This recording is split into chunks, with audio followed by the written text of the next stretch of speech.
Bienvenue. Savez-vous ce qu'est la Kundalini? C'est l'énergie vitale la plus pure contenue dans chaque être humain. Si nous l'éveillons, elle peut nous amener vers un état d'être et de conscience supérieur. Ensemble, examinons aujourd'hui ce phénomène fascinant. La Kundalini est un état de transe méditative qui se caractérise par une brusque montée d'énergie provenant du bassin et remontant le long de la colonne vertébrale avant d'atteindre le cerveau. La Kundalini procure une intense sensation de bien-être et de joie, d'amour et d'extase.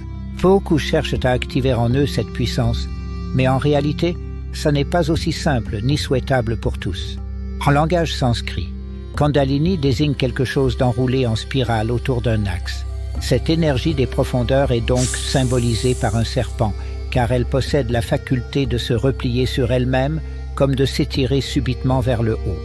L'image du dragon et celle du serpent est très présente en Ayurveda, qui associe en effet cet animal au grand serpent intérieur qui sommeille en chacun de nous, enroulé 3 fois sur lui-même à la base de notre colonne vertébrale, à l'endroit où réside Muladhara, notre chakra racine, celui qui nous ancre dans la terre et fait de nous ce que nous sommes.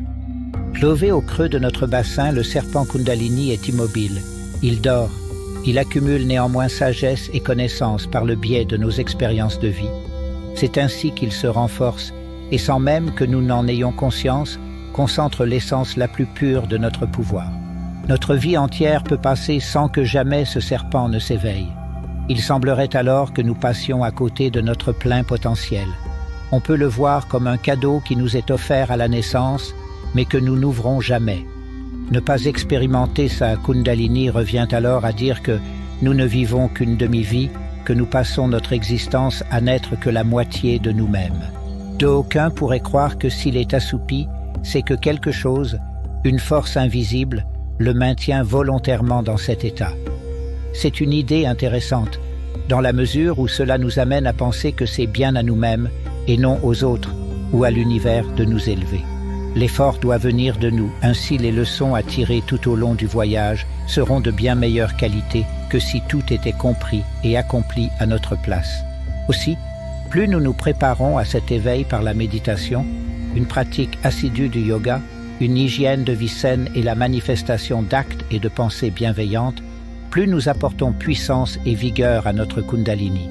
Pour dire les choses simplement, le serpent Kundalini agit comme un ressort qui, lorsqu'il se détend, nous propulse à des niveaux plus élevés de conscience corporelle et spirituelle. Ce dragon, ou serpent, est extrêmement puissant, car il concentre en lui l'absolue somme de toutes nos énergies vitales. En remontant le long de la colonne, il passe par chacun de nos chakras et les pousse à leur niveau de fonctionnement optimal.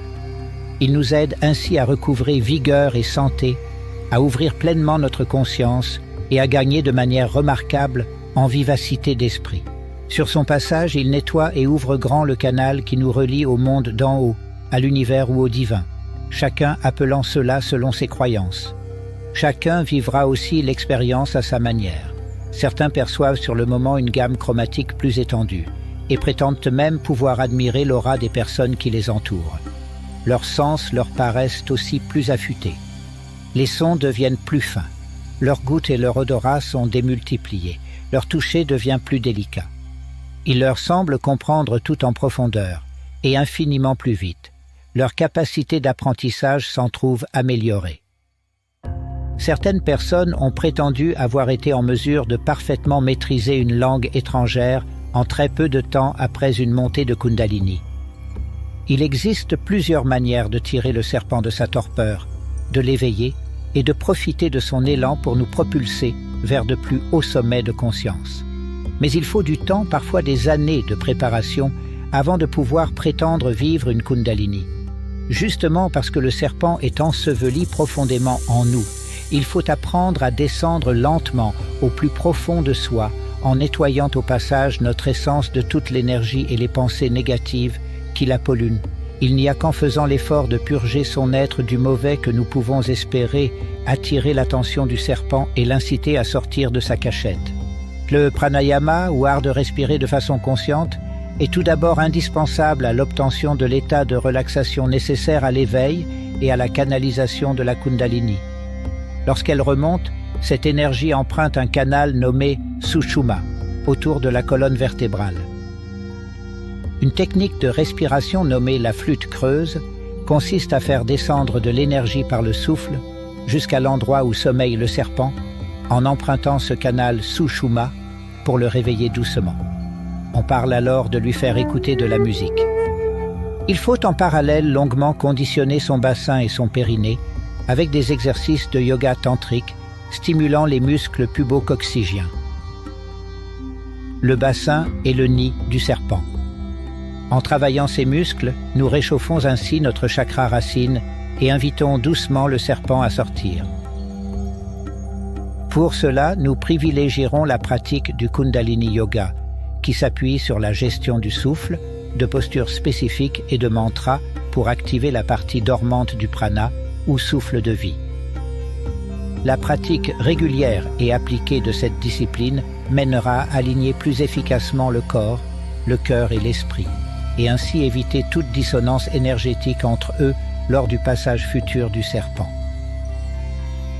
L'énergie de la Kundalini part du chakra racine et monte vers le haut, vers celui du troisième œil. Il est donc important de l'ouvrir au préalable afin de préparer notre mental à l'expansion de conscience que promet la Kundalini. Une méthode appelée méditation d'Osho s'avère particulièrement efficace pour élargir son champ de conscience et lutter contre nos peurs. Elle apprend à accueillir au contraire la félicité, car un terreau pollué par la crainte et le doute nuira grandement à l'expression positive de la Kundalini. Réveiller le serpent n'est toutefois pas sans danger. Il faut être prudent avec cette technique. Même si cela paraît tentant d'essayer d'éveiller son dragon intérieur et de faire de soi un être plus efficace, il faut savoir que cela n'est toutefois pas sans conséquences. L'expérience n'est d'abord pas donnée à tout le monde. Vivre de manière complète une montée de Kundalini requiert souvent, je l'ai déjà dit, des années de pratique intensive du yoga, du pranayama et de la méditation pour savoir apprécier les incroyables et parfois brutaux bouleversements qu'il apporte. Cela est une bonne chose en vérité, car qui n'y est pas préparé peut subir maints désagréments parfois dangereux pour sa santé physique et son équilibre mental. Ce phénomène a d'ailleurs été étudié par la science, la psychiatrie et la psychologie transpersonnelle, qu'il a alors qualifié de syndrome de la Kundalini ou physio-Kundalini. Il a été rapporté principalement par des personnes ayant expérimenté la NDE ou expérience de mort imminente, ainsi que par des personnes pratiquant de façon intensive des projections contemplatives et spirituelles, et ce, à un niveau très poussé. Il semblerait que pour chacun des témoignages reçus, il y ait un ou plusieurs dénominateurs communs. Cela commence par une série de ressentis physiques et physiologiques particuliers. Une respiration inhabituelle et erratique, une onde progressive de chatouillement puis de paralysie des membres, entrecoupée de sensations de chaleur puis de froid, des montées d'énergie accrues difficiles à tempérer avec des gestes brusques ou violents, des tremblements, une excitation sexuelle proche de l'orgasme et l'impression de voir sa vue se troubler par de petites étoiles ou de la fumée, avec ce que cela comporte parfois d'hallucinations visuelles et l'impression de vivre quelque chose de surnaturel ou de mystique. Certains expérienceurs ont prétendu être en mesure d'entendre leurs sons organiques internes, tels que les battements de leur cœur, les gargouillis de leur estomac ou simplement le flux sanguin dans leurs veines, ou bien encore d'entendre des voix. Ces flots de paroles venus de nulle part, comme si leur esprit écoutait à la fois toutes les conversations du monde. Dans l'esprit de l'expérienceur peuvent également ressurgir des événements du passé qu'il croyait occultés, le plus souvent douloureux et traumatisants, ainsi que toutes les émotions dévastatrices qui les accompagnent. Car tel est le serpent, à la fois guérisseur et venimeux, il emporte avec lui tout ce que nous avons pensé, ressenti et vécu depuis notre naissance, et nous oblige à y faire face avec courage. Peu lui importe que cela soit bon ou mauvais. Il attend de nous que nous sachions comprendre notre karma et en tirer le meilleur afin de nous améliorer. Après une montée de Kundalini, la personne peut donc être particulièrement troublée, voire dévastée, au point de devoir par la suite consulter un médecin, car elle ne comprend pas bien ce qui lui arrive.